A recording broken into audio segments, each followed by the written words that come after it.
bom dia! É o Mais Saudável chegando até aí na sua casa. Muito obrigada pela sua audiência. Hoje no programa mostramos exames médicos que são oferecidos gratuitamente e que todas as mulheres precisam fazer. E para quem adora pão de queijo como eu, fica ligado, porque tem uma receita super saudável feita pela Mari, conhecida como Guria Natureba. E para começar o programa, convidamos duas médicas ginecologistas, a doutora Carla Vanin e a doutora Júlia Azevedo, para falar sobre nós mulheres. É um mundo, mas os meninos não precisam sair da sala, porque aí eles vão conseguir entender um pouquinho mais realmente algumas questões que acontecem na nossa vida, que é diferente dos homens, não é mesmo? É verdade. Bom dia. Ainda bem. Bom dia. Para começar, há realmente uma flutuação hormonal durante o mês? Durante o mês tem variação de vários hormônios, né? No início do ciclo, até o período da ovulação, a mulher tem um aumento do estrogênio e de alguns outros hormônios também. Passada a ovulação, esse estrogênio vai ter uma queda e ela vai começar a ter níveis maiores de progesterona. Então, uma hora um hormônio aumenta, depois o outro aumenta, e toda essa flutuação que provoca todas essas mudanças, a questão da TPM, várias alterações no ciclo da mulher, tanto em secreção vaginal, etc, que vai ser, essas modificações vão acontecer de acordo com os hormônios daquela fase do ciclo. Os métodos anticoncepcionais, quais são as opções? São várias, quais são elas? O mercado dispõe de vários anticoncepcionais e as doses foram diminuindo dos hormônios, né?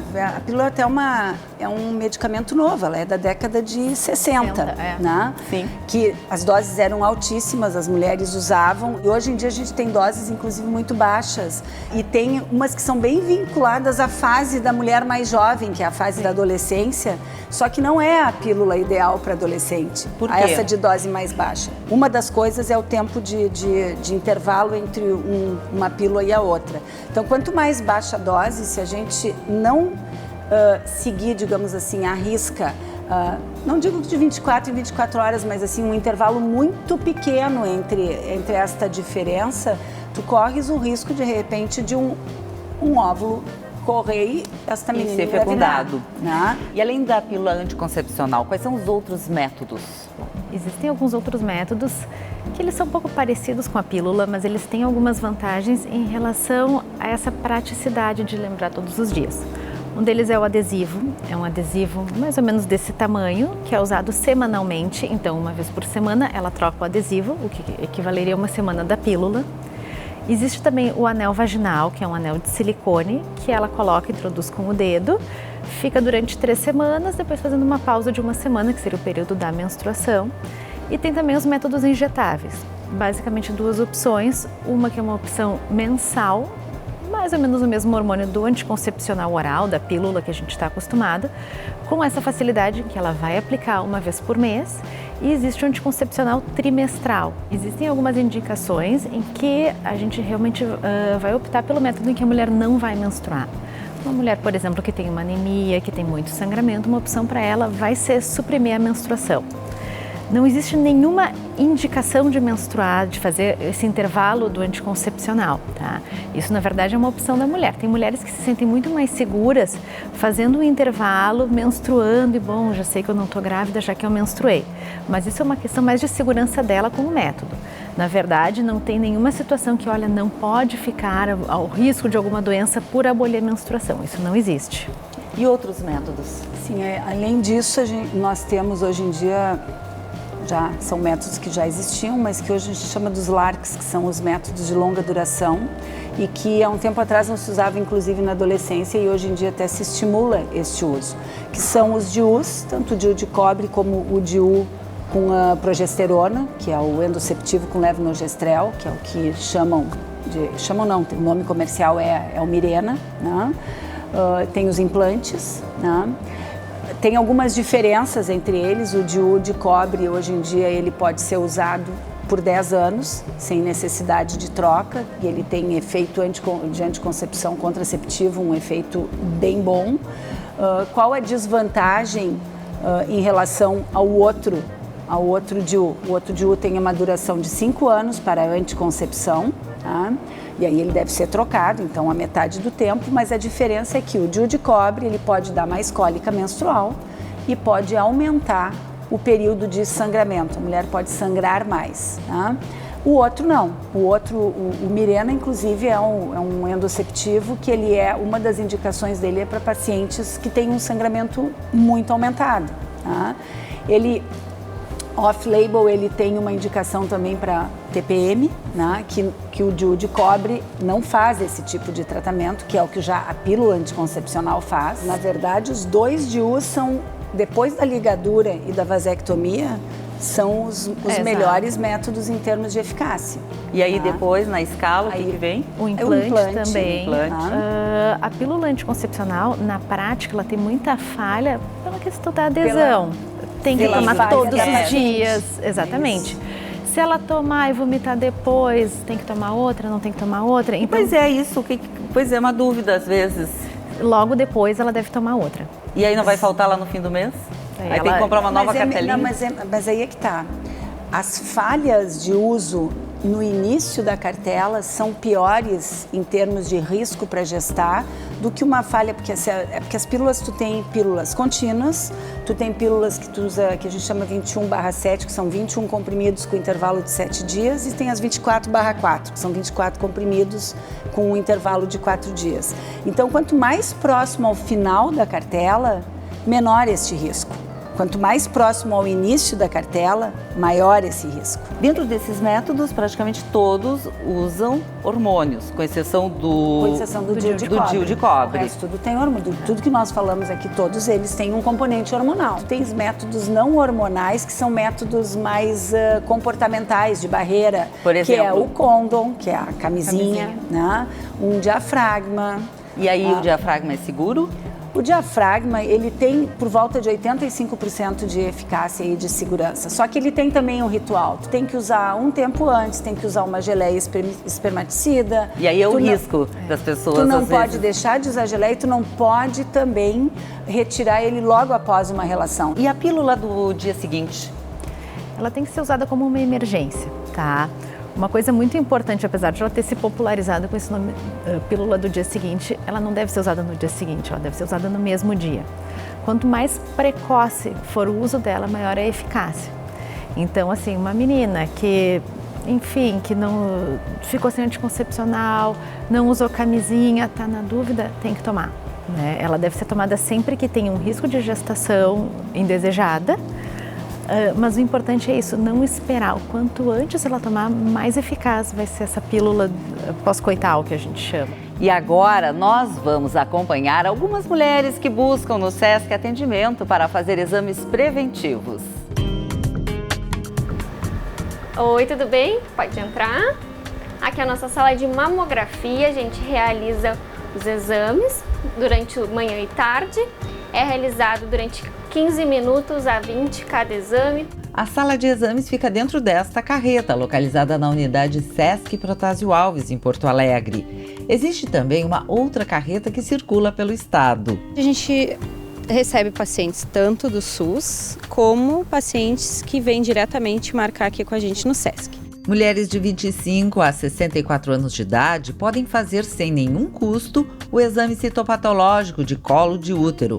E não é só esse não. A nossa mamografia é gratuita, tanto pelo SESC como pelo posto. Mulheres de 40 a 69 anos não precisam de requisição médica. Fora dessa faixa, tendo a requisição médica, é só fazer agendamento em qualquer unidade do SESC ou sendo encaminhada pelo posto.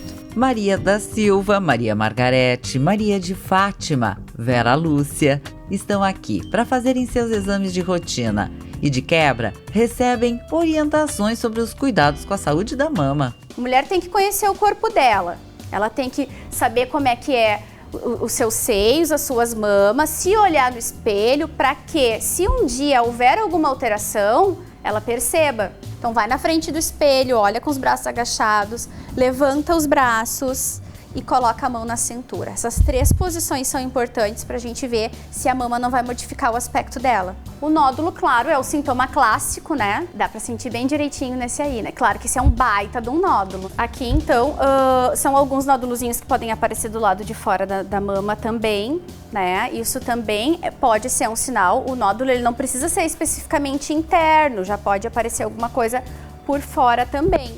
Quando se há um sintoma de câncer de mama, fica muito evidente a inervação. Não era... E de repente olha no espelho e dá para perceber muito as veias da gente, as veias saltam. Isso pode ser um sintoma de câncer de mama também. Outra coisa que não pode acontecer na mama da gente, a não ser quando a gente está dando mamar, é sair secreção do mamilo. Dona Maria. Chegou a minha vez? Chegou. Primeira vez que tá fazendo mamografia, Dona Maria. Aqui é. Pode passar comigo aqui. Nosso atendimento é de segunda a sexta, das 8 ao meio-dia e das 13 às 17. E as ecografias, a gente recebe também pacientes do posto, que são gratuitas, e fazendo agendamento diretamente aqui com a gente, é um custo baixo. Como é que foi o exame? Foi ótimo, excelente. Pela primeira vez que tu estás fazendo aqui no SESC, é isso? Isso. Como é que foi em relação aos outros exames que tu fizeste particular e pelo plano de saúde? Olha, a aparelhagem material igual ou melhor. Não que eu esteja aqui na televisão, mas eu nunca fui bem atendida assim nos outros, quando eu vou, sabe? Tem espera, aguarda um minutinho, não sei o quê. Mas aqui foi legal. É só comparecer em qualquer unidade do SESC, no serviço de atendimento ao cliente e fazer o agendamento pessoalmente. Essa é uma das inúmeras ações do SESC oferecidas para a comunidade. Agora a gente vai fazer um rápido intervalo. Se você tem sugestões para o programa, manda para o nosso e-mail maissaudável@band.com.br. Na volta, vamos falar sobre os efeitos da menopausa e ainda a Guria Natureba traz uma receita maravilhosa e saudável de pão de queijo. Já voltamos.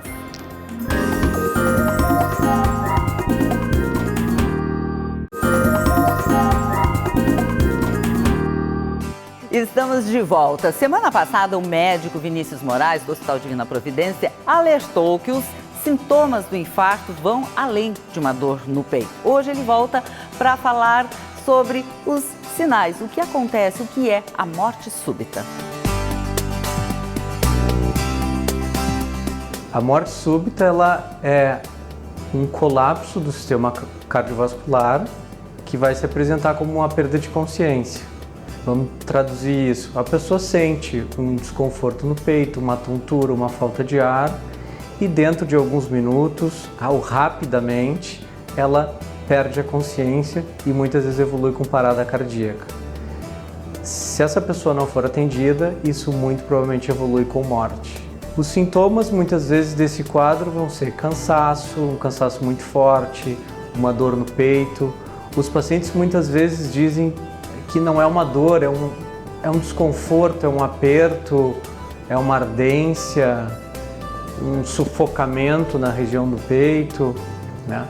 Pode eventualmente ser um enjoo ou um cansaço mais forte do que o usual, algumas vezes até um desconforto nas costas, na região do tórax, mas nas costas propriamente dito, e há uma perda da consciência e, se não tratado, morte. A literatura médica mostra que muitos pacientes, nas semanas que antecedem esse tipo de evento, apresentam esses sintomas num menor grau, de uma forma muito sutil, e se não valorizam adequadamente, muitas vezes há uma progressão para esse quadro de mal súbito e morte súbita. Obrigada. E aqui no estúdio, nós estamos com as médicas ginecologistas Carla Vanin e Júlia Azevedo. Falávamos no primeiro bloco, falamos muito sobre anticoncepcionais, agora vamos falar um pouco sobre um período que é o climatério e a menopausa. As mulheres entram nesse período em que fase da vida? Nós vamos lá a partir dos 40 anos, né? A gente já tem um declínio da produção dos hormônios ovarianos e digamos assim, o ápice disso é o momento da menopausa, que é a última menstruação da mulher, tá? Então, todo este período, assim como a gente chama de adolescência, com a menarca, digamos assim, no seu centro, né, nós temos o climatério, e a menopausa também no centro desse climatério. 80, 90% das mulheres vêm se queixando de calorão, e aí isso são os famosos sintomas vasomotores, né? Então, o que isso traz? As pacientes têm insônia, ou elas até conseguem dormir, adormecer, mas elas acordam no meio da noite, elas não entendem muito bem, aí de repente elas têm um calor súbito. Que é rápido. Em geral é rápido, mas aí atrapalha o sono. Atrapalha não só o sono, como logo em seguida elas têm, assim como elas tiram todas as cobertas, toda a roupa, elas em seguida elas têm um frio, porque isso é uma resposta errada do organismo ao centro termorregulador. E aí são as várias nuances, e cada mulher passa por isso de uma maneira, né? Mas assim, quando a gente tem uma menopausa, um climatério, digamos assim, bem marcado, são mulheres com calorão, são mulheres com irregularidade menstrual, com dificuldade para dormir, com uma certa irritabilidade, que se tornam cansadas, elas dormem mal, elas acordam, né? Isso ficam vira irritadas, então é um ciclo vicioso, né? Além de tudo, uma labilidade emocional muito grande, muitas vezes elas dizem, eu não sei, por qualquer coisa eu choro, aí de repente já estou muito irritada, eu já não me aguento, a minha família não me aguenta. Tem mulheres que têm mais infecção urinária, mulheres que têm ardência vaginal, tem dor na relação sexual. Então, se a libido já não é mais, digamos assim, a melhor fase da vida, ela fica pior. Então, a gente, claro que tem tratamento, a gente tem que mexer nisso, né? O tratamento vai depender do quanto essa mulher está incomodada com esses sintomas e quais sintomas que estão incomodando. Uma mulher que tenha pouquíssimos sintomas ou nem tenha, talvez ela nem precise de medicamento nenhum. Talvez com medidas até de comportamento ela vai conseguir lidar muito bem com seus calorões. Usar mais de uma camada de roupa para que ela possa tirar. Às vezes usar alguma coisa gelada embaixo do travesseiro, que ela possa virar o travesseiro, que isso já vai dar algum alívio durante a noite. Ar-condicionado, enfim, todas essas medidas que vão refrescar. Isso pode já trazer algum benefício e algumas mulheres vão ficar muito bem assim. Algumas outras, com todas essas medidas, isso não vai ser suficiente para tratar os sintomas dela. E aí a gente vai pensar num tratamento. Esse tratamento pode ser a reposição hormonal, com o uso de hormônios, ou com medicações que não são hormonais. Alguns antidepressivos, algumas outras medicações também vão ter efeito nesses sintomas do climatério. Teve um tempo atrás que se falava muito mal da reposição hormonal e hoje, com novos estudos, já se sabe que não é bem assim. O que se sabe hoje? Se ela é iniciada de forma precoce, o que é isso? Quanto mais próximo ao momento da menopausa, mais segura do ponto de vista cardiovascular ela vai ser para essa mulher. Então, uma mulher que está bem na fase do climatério, menopausa, parou a menstruação há 1 ano, 2 anos, ela quer começar a reposição hormonal, esse é o momento ideal. Diferente, por exemplo, de uma mulher que tem 65 anos, que teve a sua menopausa com 50 e ainda tem calorões e agora ela quer começar. Essa é uma mulher que vai ter muito mais risco com a reposição hormonal do que aquela que começou com 50 anos. Quais os riscos seriam? Os riscos cardiovasculares, que a gente fala em especial. Porque depois da menopausa a gente fica com mais, perde toda aquela, perdemos a proteção e ficamos suscetíveis. Mas eu acho então. que é importante que a gente colocar uma outra diferença. Existem aquelas mulheres que têm uma menopausa precoce, que é antes dos 40 anos. Tá? E nesse caso? Então, essas são mulheres que ainda precisam de hormônio para proteção cardiovascular e proteção óssea. Então, são mulheres que, independente de terem entrado na menopausa, independente de sintomatologia ou não, são mulheres que se preconiza o uso da terapia de reposição hormonal, porque esta reposição vai dar tanto proteção cardiovascular quanto proteção óssea e outras coisas. Porque depois a gente fica com mais probabilidade de osteoporose. Claro, sem dúvida. Então essas são mulheres que até aquela idade que elas entrariam na menopausa, mais ou menos ao redor dos 50 anos de idade, são mulheres que vão usar a reposição. Pelo menos até essa idade. E aí a gente suspende e nós vamos ver como é que elas ficam em termos de sintomatologia. Tá? Bom, o importante também, acho que entra uma vida saudável, com Sem alimentação. dúvida. E o exercício é fundamental na vida de muda? Ele chega a diminuir, Laura, 30% da sintomatologia climatérica, diminui risco de câncer de endométrio, diminui risco de câncer de mama, né? Então, assim, o exercício é, sem dúvida nenhuma, fundamental. E a alimentação? Por exemplo, saudável. linhaça realmente?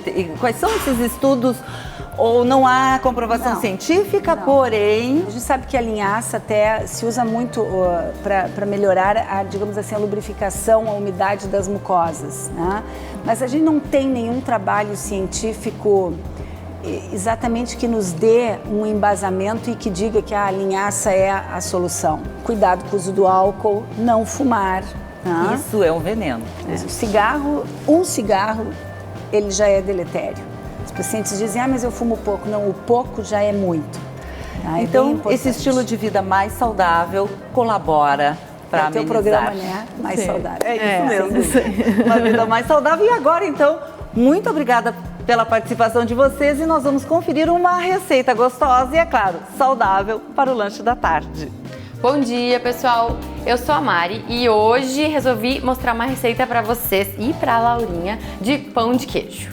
Os ingredientes são polvilho azedo, queijo, mussarela ou parmesão, orégano, sal, ovos e batata. A batata tá cozinhando, assim que ela estiver bem macia, eu vou amassar com a ajuda de um garfo e fazer um purezinho, tá? Vamos ver como é que ela tá. Batatinha cozida. Ao invés de batata branca, que foi a minha escolha por ser mais suave, vocês podem usar batata doce, aipim, moranga cozida também e amassar a batata em cubinhos que eu já cozinhei sem a casca. E não coloquei sal na água, tá? Ela tá purinha, é batata e água. E eu preciso medir uma xícara. Eu gosto de usar essas xícaras medidoras profissionais que a gente encontra em qualquer loja de produtos para casa e até no supermercado. E eu usei aproximadamente 2 batatas de tamanho médio. Vou colocar na panela, porque aqui, quanto menos sujar, melhor, né? Já vou colocar os 2 ovos, lembrando que ovo a gente sempre deve quebrar antes de colocar na receita. Imagina se tem um ovo podre aqui. Ovo. Segundo ovo, então, 1 xícara de batata, 2 ovos, meia xícara de água fria. Eu não usei a água da batata porque ela estava muito quente. E 8 colheres de sopa de azeite de oliva. Essa colher também é uma colher medidora. É importante usar colheres medidoras e xícaras medidoras nessas receitas. Feito! Agora vamos dar uma misturadinha. Olha só, tá bem líquido. Agora a gente vai começar a colocar os queijos e o polvilho azedo. É importante que vocês observem a textura final do pão de queijo, porque se a batata tá muito nova, ela já é mais suculenta, então a gente vai precisar acrescentar menos água ou um pouquinho mais de farinha. Ficou na dúvida, ficou mole demais ou ficou seco demais, só regula com a quantidade de água e polvilho azedo que a gente vai colocar, tá bom? Hora de colocar o sal. Lembrando que coloquei aproximadamente 2 colheres de chá. Se você utilizar um queijo mais forte, como o parmesão, ele já é um pouco mais salgado. E é importante que se você for usar parmesão, ele seja assim, ralado na hora, porque faz toda a diferença. Usar parmesão de pacotinho é muito seco, então ele não vai dar uma textura legal na receita, não vai dar o ponto que a gente quer. Então, aqui eu já medi meia xícara de mussarela e vou medir meia xícara de parmesão. Vamos lá, panela, mussarela, dá uma misturadinha.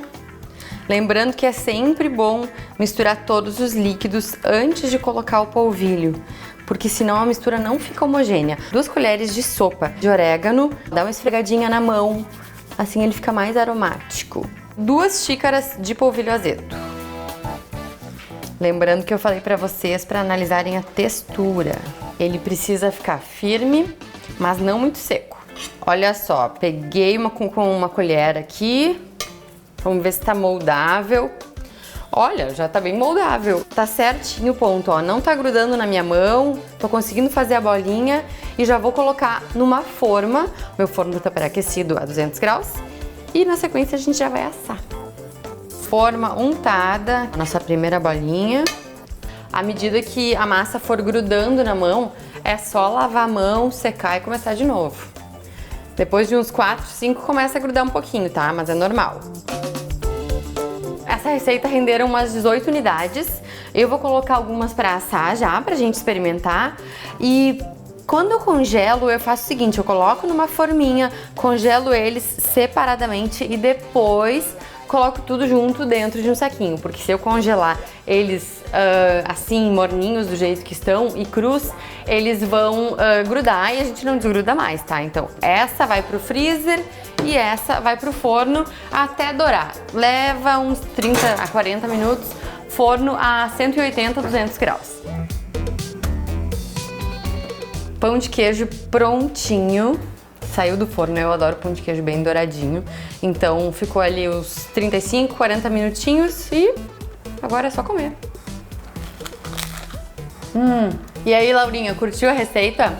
Fácil e prática de fazer, né? E também é uma ótima opção para manter no freezer congelado para quando as visitas forem na casa de vocês, hein?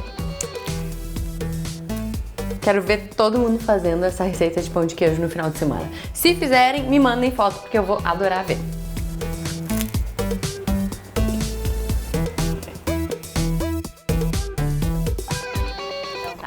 Que delícia, eu adoro o pão de queijo. Obrigada, Mari, obrigada a vocês, mais uma vez, pela presença aqui no estúdio. E se você quer rever os conteúdos do nosso programa, acessa o canal da Band no YouTube e acompanhe também no Instagram e na página do Facebook. Agora, na sequência, quem chega? Alejandro Malo. E a gente volta sábado que vem, 9h30, aqui na tela da Band. Tchau e um ótimo final de semana para vocês.